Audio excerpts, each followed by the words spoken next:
مقصد میلاد منانے کا یہ بھی ہے کہ ہم آپ کی تعلیمات کو عام کریں، جو آپ پیغام لائے قرآن و سنت کا اس پر عمل بھی کریں، اس کو سمجھے بھی صحیح۔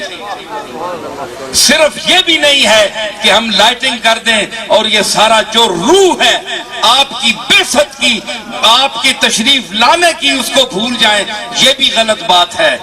عمل کریں آپ کے ارشادات پر، قرآن کی تعلیمات پر، پھر اندر بھی روشن کریں اور اپنے مکانوں کو بھی روشن کریں، مزہ پھر آتا ہے جی۔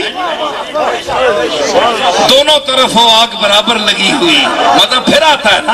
باہر روشنی ہو اور اندر اندھیرا ہو، یہ نہیں۔ پہلے دل کو کملی والے کے احکام کے عمل کرنے سے منور کرو، قرآن و سنت کی تعلیم پر چل کر دلوں کو منور کرو، اور پھر باہر کو، پہلے باطن کو، پھر باہر کو، ظاہر کو منور کرو۔